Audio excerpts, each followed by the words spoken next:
I see on Twitter that the Dalai Lama says he's never even heard of Caddyshack. I actually don't find that shocking.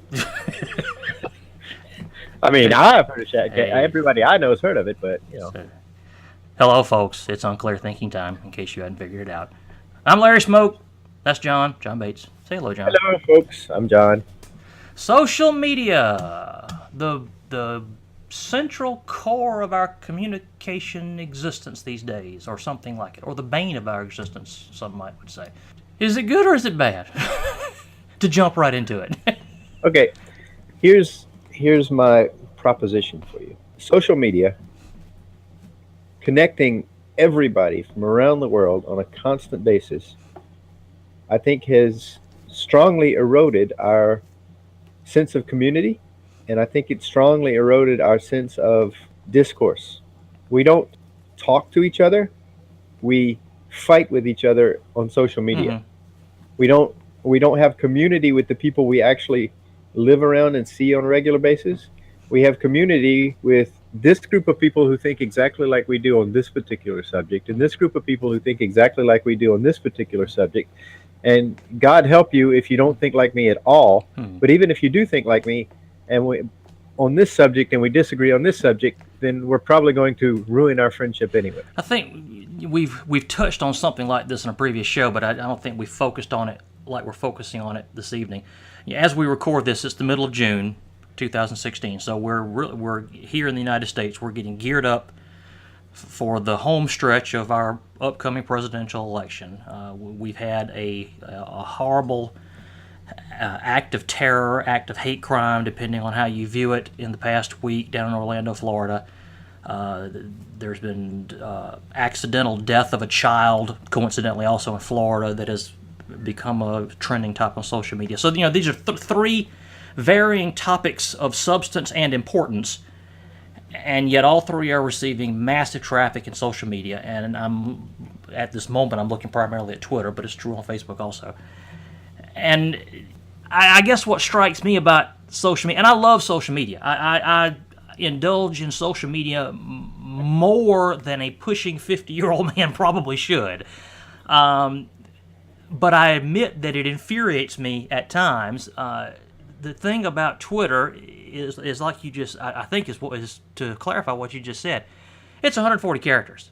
There's only so much you can say. So be it consciously or unconsciously, anyone composing a tweet is trying to be witty, compose a one-liner, compose a zing to grab a reader's attention, grab anybody's attention, and there's no in-depth explanation of his deeper thought, his deeper rationale.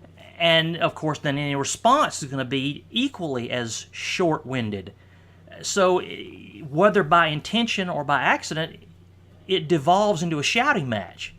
Am I making any sense? I agree. And people don't, on social media, I think face-to-face it's a little different, but on social media, we're training ourselves not to discuss so that we're interested in hearing what the other person has to say.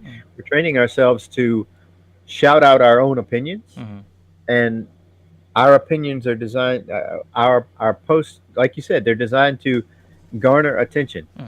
So they're really like everyone standing in the same room, constantly saying exactly what they're thinking. Nobody's listening to anyone else, and everybody's just a babble of noise. But like you mentioned, the attack on the nightclub in Orlando, that's a horrible thing. 40 years ago, our parents or our grandparents, if they had read about something like that in the newspaper, they would have been shocked, they would have been horrified, they would have been sympathetic. There probably wouldn't have been a flurry of articles going into the newspaper saying it's not the gun's fault, and there probably wouldn't have been a flurry of articles going into the newspaper saying it's exactly the gun's fault. And it would have been like the closest to that you would have gotten would have been a point counterpoint editorial. Some of the larger city newspapers had such things on the editorial page. There would be editorial writers, and if the paper was big enough, they would have one from each side of the philosophical fence. But that would be about as close as you'd get to it in that day and age. Yeah. Right. It's just these days, something like this happens, and it instantly becomes an opportunity for everyone to push their agenda, whatever their agenda might be. And you can have 1,000 agendas. All you need is something to draw attention to your agenda, and you have a platform. And it's sad, that's. Go ahead. Oh, and I guess I should say up front that I acknowledge that we can have this conversation and wonder for the next 15, 20 minutes, what do we do about social discourse, polite discourse on social media? Because social media is not going to go away. Nope. It's here to stay. This is something, it's like the automobile, it's like gunpowder, it's like fire, it's any discovery that benefits man in any way is going to have drawbacks, and it's not going away. So we, mankind, must figure out some way to incorporate into our lives, enjoy the good, and lessen the bad, or deal with the bad as best we can. So what I'm having trouble understanding, figuring out is how can we as a society reach a point where we're not, how am I trying to say, we're not trying so hard to grab attention or shout as much as we are engage in conversation. And I engage in conversation, and I see people on Facebook and Twitter attempt to engage in conversation, but it takes more than one person to do that. Yeah, and frankly, it's extremely, we talked about this before, it's very, very difficult to engage in meaningful conversation in written form, because you can't get nuance, you can't get emotional and physical cues. Most of your message doesn't come across, and it's easy to misinterpret everything you say, and that just starts more shouting. The thing is, like this situation, a typical response to this would be, yes, how can we change society so that we generate more discourse and lessen the impact of social media as we're discussing it? And the typical answer would be, well, I'm going to find like-minded people like myself on social media, and we're going to push this agenda. But that's part of the problem. I think what it boils down to is you change society by changing yourself, changing how you behave. For instance, and I'm not blowing my own horn, but I've got a very solid policy that I only violate very, very regularly, or irregularly, that I do not discuss politics or controversial topics on social media. If you want to talk about that stuff, I'll be happy to talk about it in person. But on social media, I don't talk about politics. I don't like political posts. I don't talk about controversial subjects. I try to keep all of my posts something positive that I like and that I think other people like me will like, but it usually has nothing to do with anything divisive. Yeah, I post stuff about art. I post stuff that makes me laugh. I post things that I think are beautiful or whatever, but I don't do anything that's going to provoke a fight on social media. I don't need that.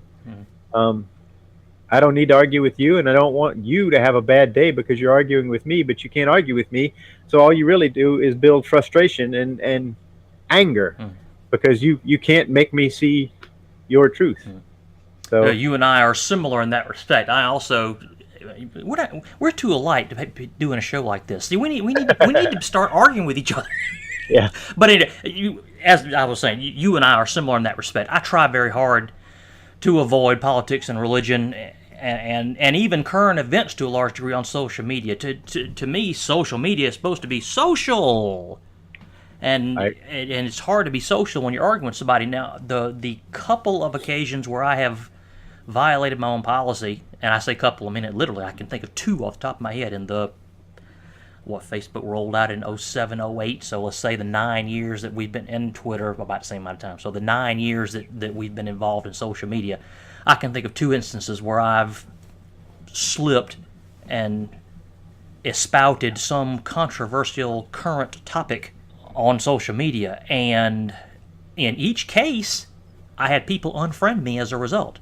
Right. And that hurts. I mean, maybe it shouldn't bother me, but I guess I'm enough of a softie that it did. It hurt me, and to this day, those two people, I don't communicate with them anymore, and I miss that. I didn't want to lose contact with these two people, but they took it of themselves that they had enough of my viewpoint, they didn't want to hear it anymore. As a result, I like you, I try to stick. Social media to me is almost like a scrapbook. I try to, here's what's going on with me. If you're interested, take a look.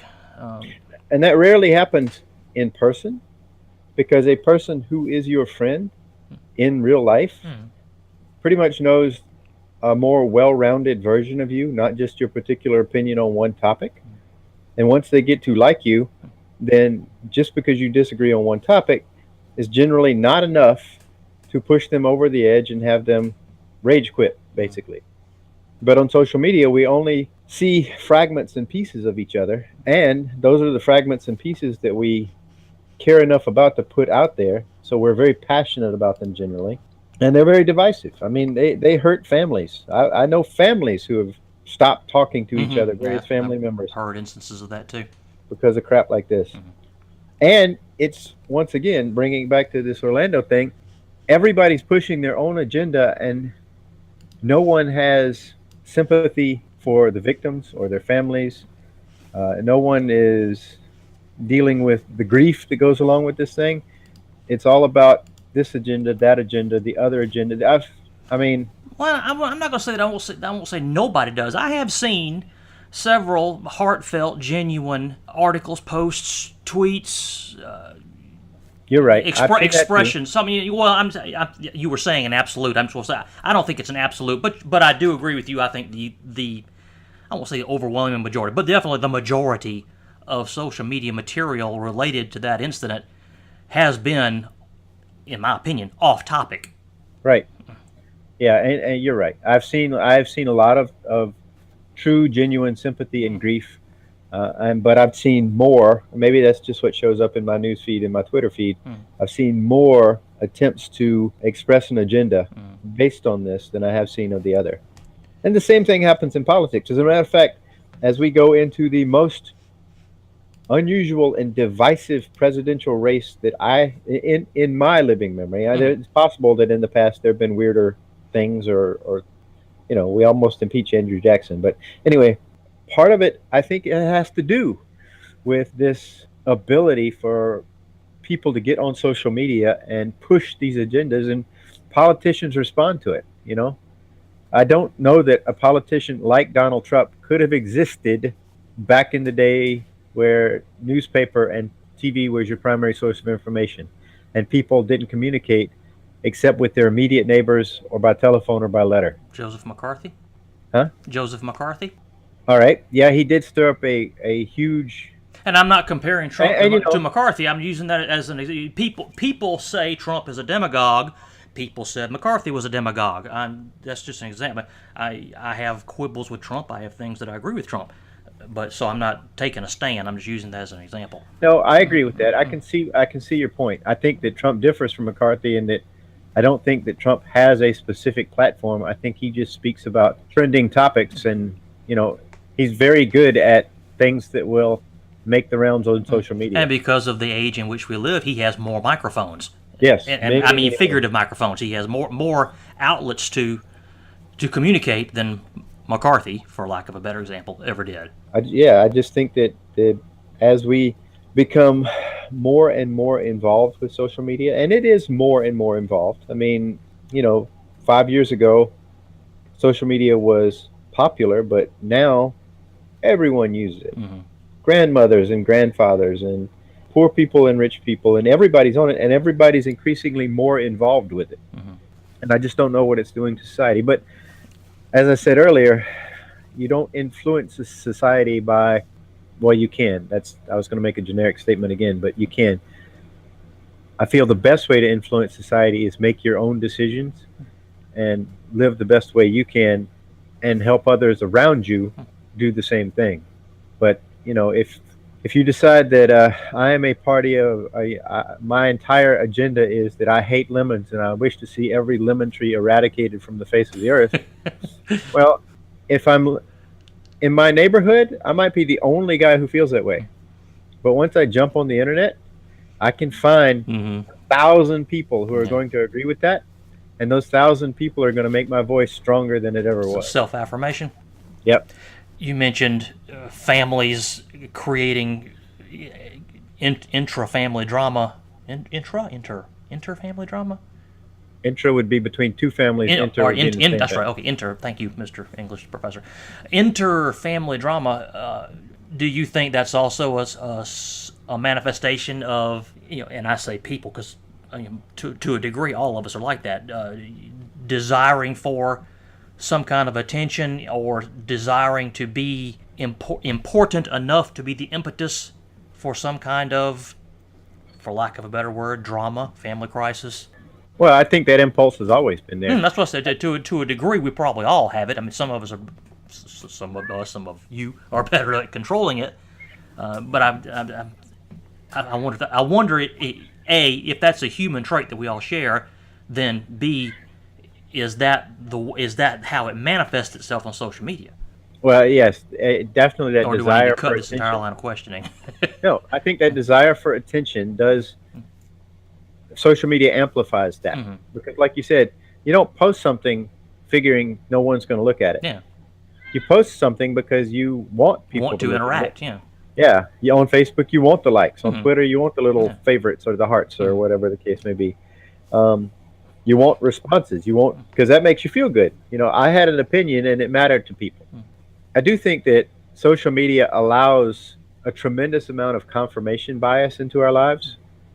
And that makes us more focused on certain topics. Like, for instance, if I were the lemon guy, if I'm the only one around, I'm not really going to talk about the whole lemon thing very often. But if I find 1,000 people agreeing with me, well, I'm going to start assuming that there are thousands more who also agree with me. They're just not saying anything. And then eventually I'm going to assume that everybody who's intelligent at all must agree with me. And the only ones who don't agree with me are those moronic outliers who just can't see the whole picture. In other words, I become the majority, and the people who disagree with me become the minority. And that can go for any topic. And when that happens, that topic suddenly becomes a passion, a focus. If I'm on there and people are agreeing with me all over the place, well, I'm gonna keep talking about this thing. Because I believe it, other people believe it, it must be true now. I'm going to keep pushing that agenda. If that wasn't the case, then in your family, those topics would become lesser points of conversation, I think. I don't think that people would feel quite so passionately about it if they were the only one holding that particular opinion in the area. They might feel passionate about it, but it's probably not going to be something that's going to split up your family, because you're not going to get that confirmation bias that tells me that I am absolutely and without a doubt correct in this case. Does that make sense? Yeah. Am I just rambling? Yeah, well, it was intelligible rambling. And if it's not clear, that's okay, because that's the point of the show. Yeah, there you go. Well, let's have a hypothetical therapist-patient relationship here. I'll be the patient. Okay. As I've said, I enjoy participating in social media, while at the same time it pains me and agonizes me on occasion. As I've said, I enjoy telling my social media contacts, the people that I quote unquote know, what I'm up to. If I didn't like them, I wouldn't want them to know what's going on with me, and vice versa. I want to know what's going on with them. And yet, some of these people about whom I care and wish no ill or harm and even wish good things for will sometimes attempt to start open-ended conversations about these topics, and I know if I participate, I'll end up angry.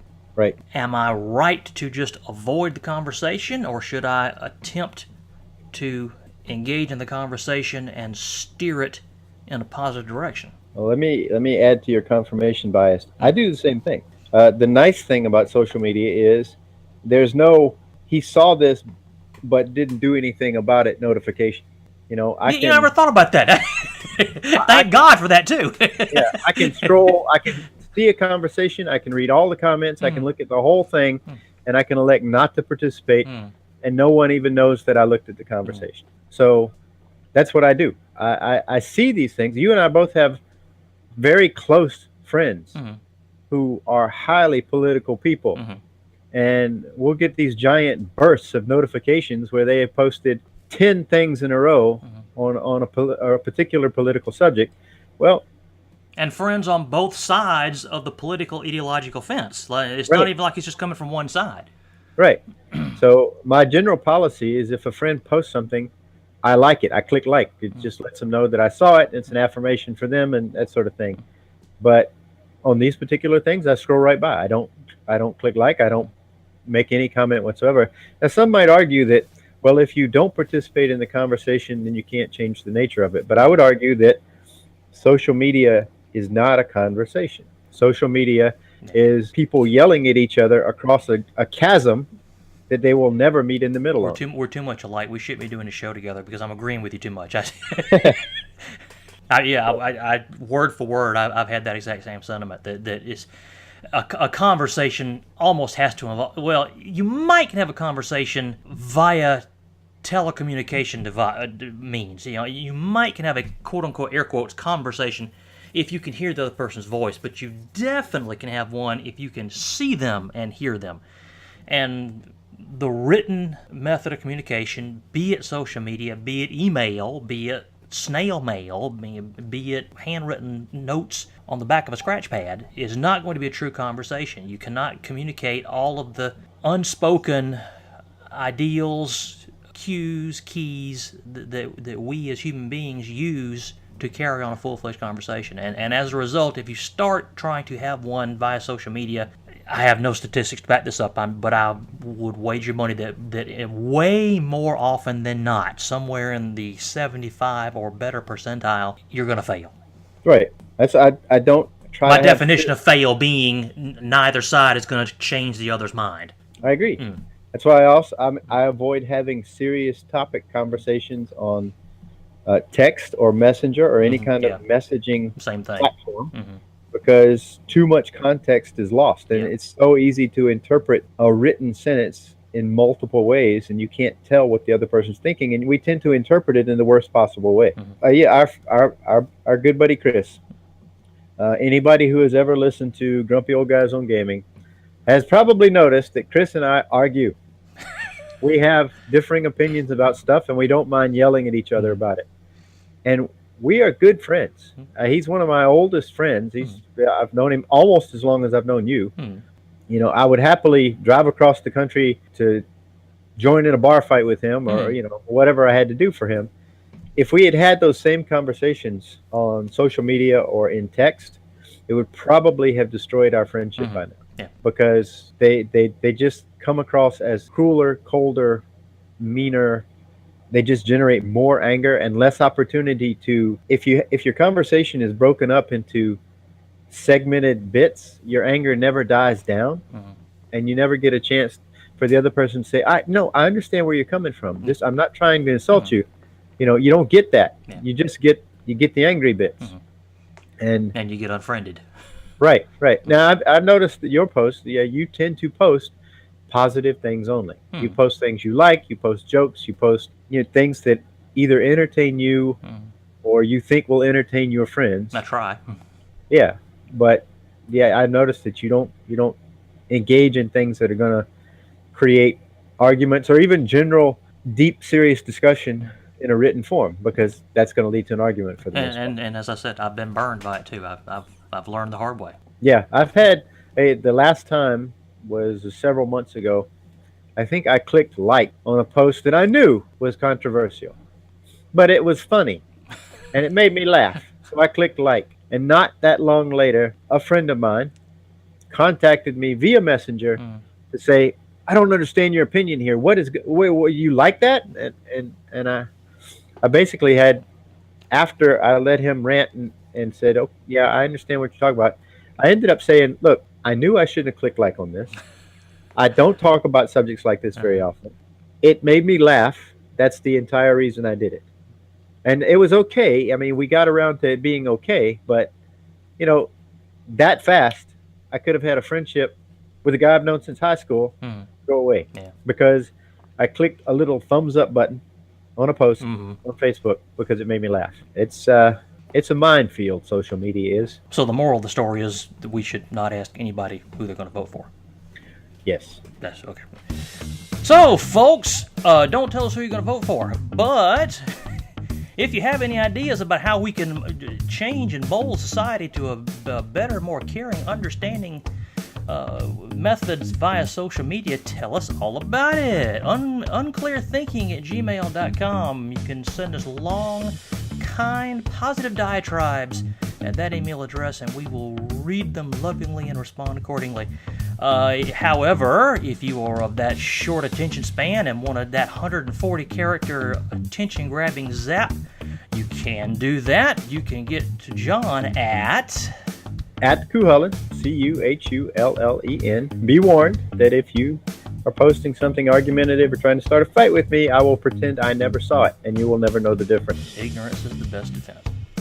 And you can hurl insults or jabs or things like that at me at LA Smoke, Twitter and Facebook, Instagram, pretty much all social media. Well, now that we've agreed we're going to be polite and kind on Facebook and Twitter, let's jump over to Instagram and make some trouble. There you go. Yeah. Funny pictures of political candidates. Yeah.